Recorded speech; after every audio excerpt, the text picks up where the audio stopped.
Assalamualaikum warahmatullahi wabarakatuh. Waalaikumsalam warahmatullahi wabarakatuh. Kami dari kelompok 6 ingin mempresentasikan hasil diskusi kami isu ketahanan pangan wilayah Asia Timur di negara Cina atau Tiongkok. Sebelumnya, perkenalkan nama saya Widya Rindi Agista dan rekan-rekan saya. Saya Zalia Putrandini dengan NIM akhir 067. Saya Akela Putri Salsabila Harahap dengan 3 NIM terakhir 090. Saya Andi Naila Putri dengan 3 NIM akhir 091. Saya Dajin Skarsyahini dengan airan NIM 080.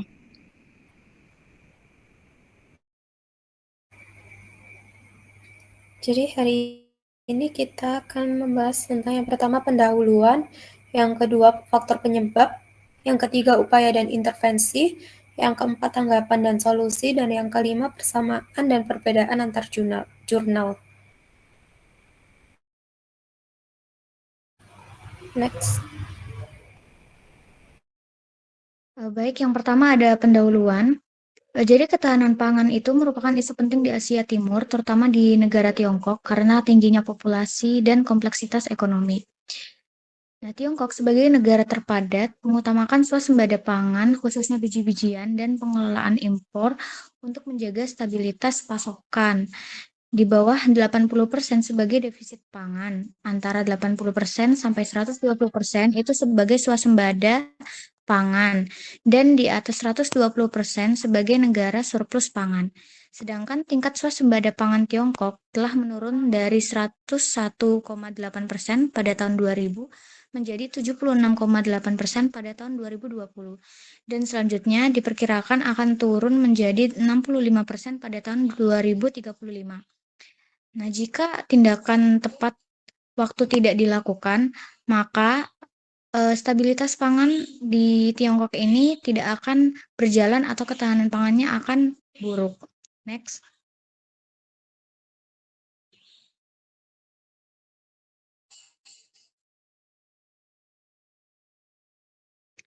Nah, ketahanan pangan yang komprehensif harus mencakup 4 pilar utama, yakni ketersediaan, aksesibilitas, pemanfaatan, dan stabilitas yang dapat dipenuhi secara berkelanjutan untuk mendukung pilar-pilar tersebut. Nah, Tiongkok menerapkan berbagai kebijakan peningkatan akses pangan, subsidi pendapatan, serta pengawasan mutu dan keamanan pangan sebagai bagian dari instrumen jangka panjang. Ketahanan pangan tidak hanya ditentukan oleh jumlah produksi, tetapi juga oleh bagaimana negara mengelola sumber daya alam secara berkelanjutan, melestarikan lingkungan, dan mendukung masyarakat miskin melalui kebijakan konservasi tanah dan udara,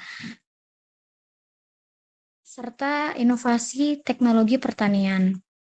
Pendekatan Tiongkok juga menyentuh aspek ekologis dan juga budaya, seperti contohnya itu ada pelestarian lingkungan dan teknologi ramah lingkungan. Next. Selanjutnya yaitu faktor penyebab. Sebelum mengetahui faktor penyebab dari isu ketahanan pangan yang ada di Tiongkok, alangkah baiknya kita mengetahui isu ketahanan pangan di Tiongkok berdasarkan 4 pilar FAO, yaitu availability, accessibility, utilization, dan stability. Yang pertama yaitu availability. Penurunan swasembada dan meningkatnya impor pangan pokok, berkurangnya lahan pertanian akibat urbanisasi dan degradasi, produksi pangan domestik yang terbatas, dan teknologi pertanian kurang merata. Yang kedua yaitu accessibility. Ketimpangan akses pangan terutama di pedesaan dan wilayah terpencil, infrastruktur distribusi pangan yang belum merata, kesenjangan pembangunan desa kota yang mempengaruhi akses pangan. Yang ketiga yaitu utilization. Masalah malnutrisi dan kekurangan gizi di kalangan penduduk rentan, rendahnya layanan kesehatan yang memperburuk pemanfaatan pangan. Yang terakhir yaitu stability. Risiko tinggi dari perubahan iklim dan bencana alam yaitu banjir dan kekeringan, kerusakan lingkungan dan degradasi lahan akibat penggunaan pupuk dan polusi. Yang terakhir yaitu ketergantungan impor yang membuat sistem pangan rentan terhadap guncangan pasar. Next. Selanjutnya yaitu faktor penyebab dari isu ketahanan pangan yang ada di Tiongkok. Yang pertama yaitu perubahan pola konsumsi dan urbanisasi. Yang kedua, ketergantungan pada impor dan menurunnya swasembada. Yang ketiga, degradasi sumber daya alam. Yang keempat, kerentanan terhadap perubahan iklim. Yang kelima, ketimpangan akses dan distribusi pangan. Yang keenam, masalah gizi dan malnutrisi. Yang ketujuh, keterbatasan koordinasi dan kebijakan. Dan yang terakhir yaitu pertumbuhan penduduk dan kesenjangan sumber daya. Selanjutnya, upaya dan intervensi. Yang pertama, kebijakan pertanian, fokus pada peningkatan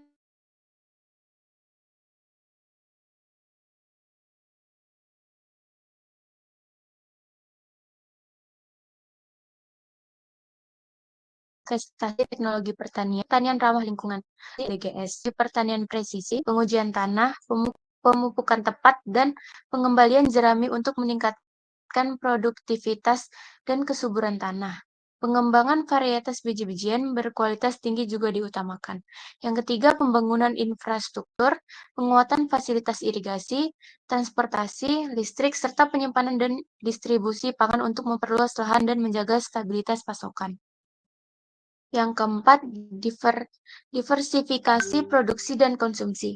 Mendorong variasi produk pertanian sesuai kondisi lokal dan promosi konsumsi pangan lokal guna mengurangi ketergantungan pada satu komoditas.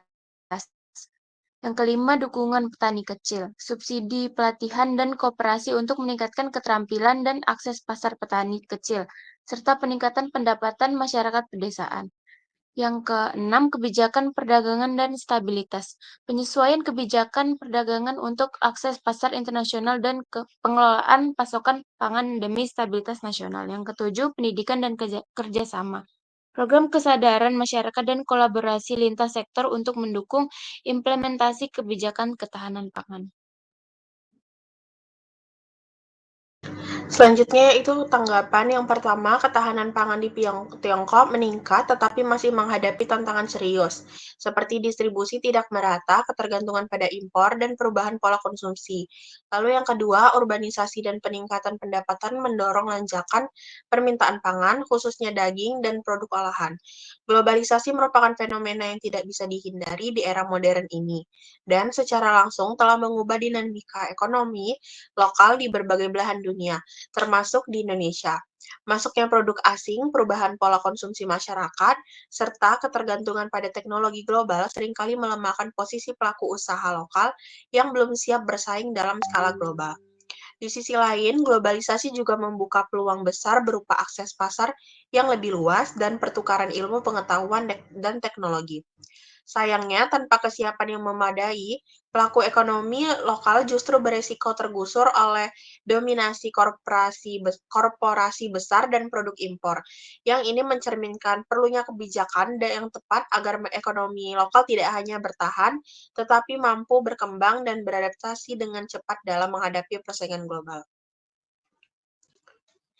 Selanjutnya, solusi yaitu yang pertama pemanfaatan teknologi seperti menggunakan digitalisasi dan pertanian presisi seperti AI dan IoT untuk efisiensi produksi. Lalu yang kedua itu memanfaatkan ekonomi platform untuk didistribusi pangan secara langsung. Lalu solusi yang kedua, diversifikasi pasokan seperti membangun cadangan pangan nasional dan variasikan negara mitra impor. Lalu yang ketiga, penguatan infrastruktur dan subsidi, seperti mengembangkan infrastruktur distribusi terutama ke daerah terpencil dan mengalihkan subsidi ke sektor logistik pangan dan inovasi teknologi agrikultur. Lalu yang keempat, edukasi dan kesadaran lingkungan, melakukan kampanye pembangunan hijau dan pelatihan masyarakat, lalu mengintegrasikan kesadaran ekologi dalam pendidikan pertanian. Lalu yang terakhir, koordinasi kebijakan seperti memperkuat sinergi antar sektor dan lembaga dan menerapkan kebijakan berbasis data dan evaluasi berkelanjutan.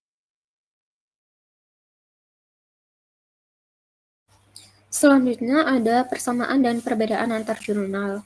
Kita memakai 5 jurnal. Jurnal yang pertama membahas ketahanan pangan dari 6 dimensi indikator. Jurnal kedua meninjau peran kebijakan pemerintah dalam mencapai target SDGs, Jurnal ketiga menganalisis proyeksi kebutuhan pangan dan dampaknya terhadap perdagangan global. Next. Jurnal keempat menilai efisiensi ketahanan pangan, pengentasan kelaparan, dan perbaikan gizi di 29 provinsi di Tiongkok dengan mempertimbangkan variabel eksogen, perubahan curah hujan, menggunakan pendekatan meta entropy to state dynamic DI. Dan yang jurnal terakhir ulasan komprehensif mengenai tantangan kebijakan dan strategi masa depan ketahanan pangan di Tiongkok dalam konteks demografi, lingkungan, teknologi, dan kebijakan. Next.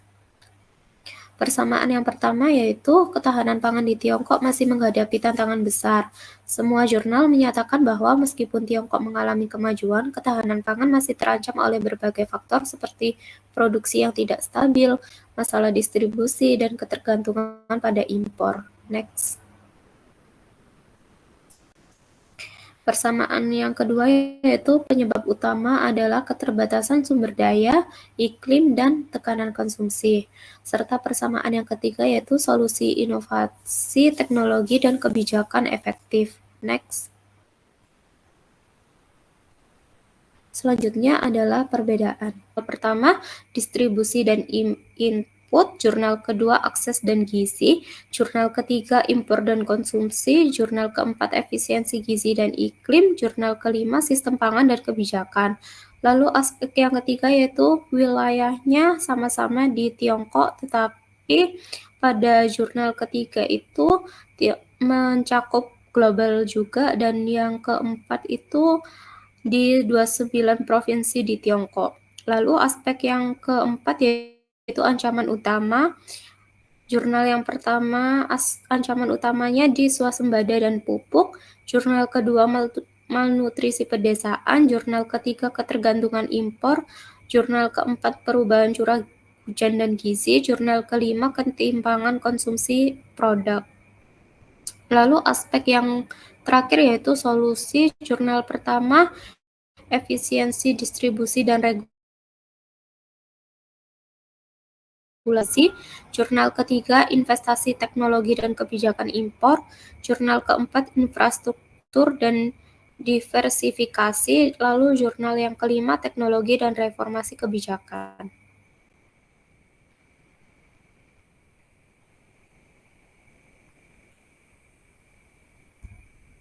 Jadi kesimpulannya yaitu Tiongkok mengalami tantangan signifikan dalam menjaga ketahanan pangan di tengah meningkatnya populasi, perubahan iklim, keterbatasan sumber daya, dan ketergantungan pada impor. Walaupun telah dilakukan berbagai langkah kebijakan dan perbaikan dalam sektor pertanian, misalnya investasi dalam teknologi, pengembangan infrastruktur, variasi pangan, serta peningkatan kesejahteraan petani kecil, masih terdapat tantangan besar terkait distribusi masalah gizi, kerusakan lingkungan, dan ketidakmerataan kawasan. Dari 5 jurnal yang diteliti, masalah ketahanan pangan di Tiongkok itu menunjukkan kesamaan dalam kerentanan sistem pangan dan penyebab utamanya, namun berbeda dalam pendekatan, fokus utama, area cakupan, serta ancaman dan solusi yang diajukan. Oleh karena itu, solusi yang tepat yaitu pendekatan yang menyeluruh, meliputi penguatan kebijakan nasional, penggunaan teknologi pertanian presisi, penyesuaian terhadap perubahan iklim, keterlibatan masyarakat setempat, serta perlindungan lingkungan demi mencapai ketahanan pangan yang berkelanjutan.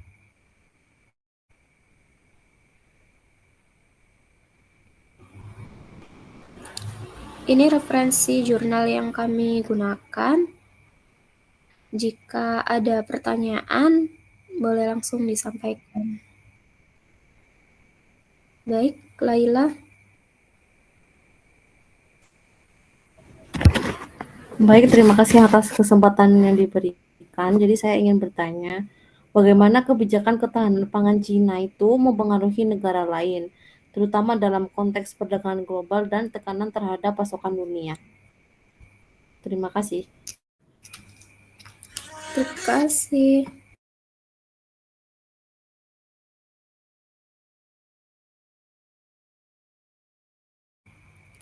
Ada lagi pertanyaan untuk kelompok kami?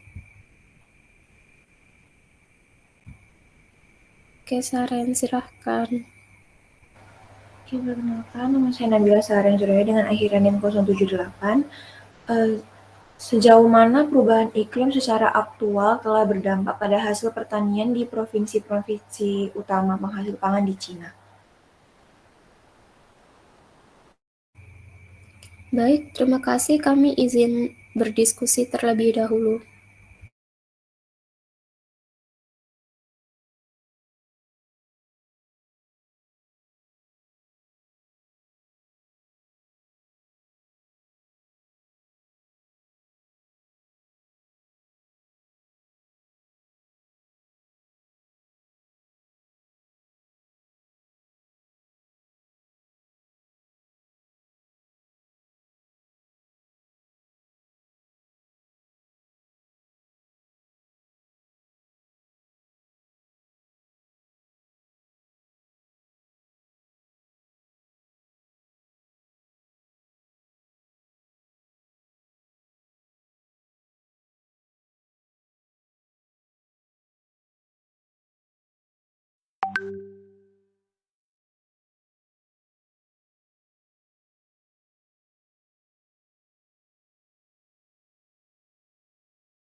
Baik, izinkan saya menjawab pertanyaan dari Saren. Sejauh mana perubahan iklim secara aktual telah berdampak pada hasil pertanian di provinsi-provinsi utama penghasil pangan di Cina. Jadi, perubahan iklim telah secara nyata mengganggu hasil pertanian di provinsi utama penghasil pangan di Cina. Seperti di timur laut, itu suhu tinggi yang mengurangi hasil jagung dan padi secara signifikan. Lalu di dataran Tiongkok Utara, kenaikan suhu 1 derajat Celcius menyebabkan penurunan hasil panen hingga 2,58%. Lalu pada wilayah barat laut dan barat daya menghadapi kekeringan dan curah hujan tidak menentu yang mengganggu produksi gandum dan kentang. Sementara itu di daerah pesisir seperti Jiangsu terdampak oleh kenaikan permukaan laut dan cuaca ekstrim. Untuk mengatasi hal ini, Cina menerapkan adaptasi seperti penggunaan varietas tahan iklim, teknologi irigasi canggih, dan perubahan pola tanam demi menjaga ketahanan pangan nasional. Apakah jawabannya dapat diterima atau ada tambahan? Sudah, terima kasih. Baik, selanjutnya saya izin menjawab pertanyaan dari Laila. Pertanyaannya yaitu, bagaimana kebijakan ketahanan pangan Cina mempengaruhi negara lain, terutama dalam konteks perdagangan global dan tekanan terhadap pasokan dunia. Jadi, kebijakan ketahanan pangan Cina memiliki pengaruh besar terhadap negara lain, terutama dalam konteks perdagangan global dan tekanan terhadap pasokan pangan dunia, dikarenakan beberapa alasan. Yang pertama yaitu skala konsumsi Cina yang sangat besar, di mana ketika Cina meningkatkan impor pangan seperti kedelai, jagung, daging, dan gandum, permintaan global meningkat yang bisa menaikkan harga dan menyebabkan kelangkaan di negara lain, terutama negara berkembang yang daya belinya lebih rendah. Yang kedua, kebijakan impor dan cadangan strategis. Cina seringkali membeli pangan dalam jumlah besar untuk membangun cadangan strategis nasional. Yang ketiga, yaitu investasi agrikultur di luar negeri. Untuk mengamankan pasokan pangan, Cina berinvestasi dalam sektor pertanian di Afrika, Amerika Latin, dan Asia Tenggara. Yang keempat, yaitu ketergantungan pada komoditas tertentu. Ketika Cina memusatkan permintaan pada komoditas tertentu, misalnya kedelai dari Brasil dan AS, negara-negara produsen menjadi tergantung secara ekonomi, namun juga rentan terhadap gejolak pasar atau ketegangan geopolitik. Yang terakhir yaitu pengaruh terhadap kebijakan negara lain, yang dimana hal ini berpotensi mengalihkan prioritas dari pasar domestik ke pasar ekspor, yang bisa melemahkan ketahanan pangan internal negara-negara tersebut. Apakah sudah terjawab? Sudah, terima kasih. Sama-sama. Baik, sekian presentasi dari kelompok kami. Kurang lebihnya kami mohon maaf. Wassalamualaikum warahmatullahi wabarakatuh. Waalaikumsalam warahmatullahi wabarakatuh.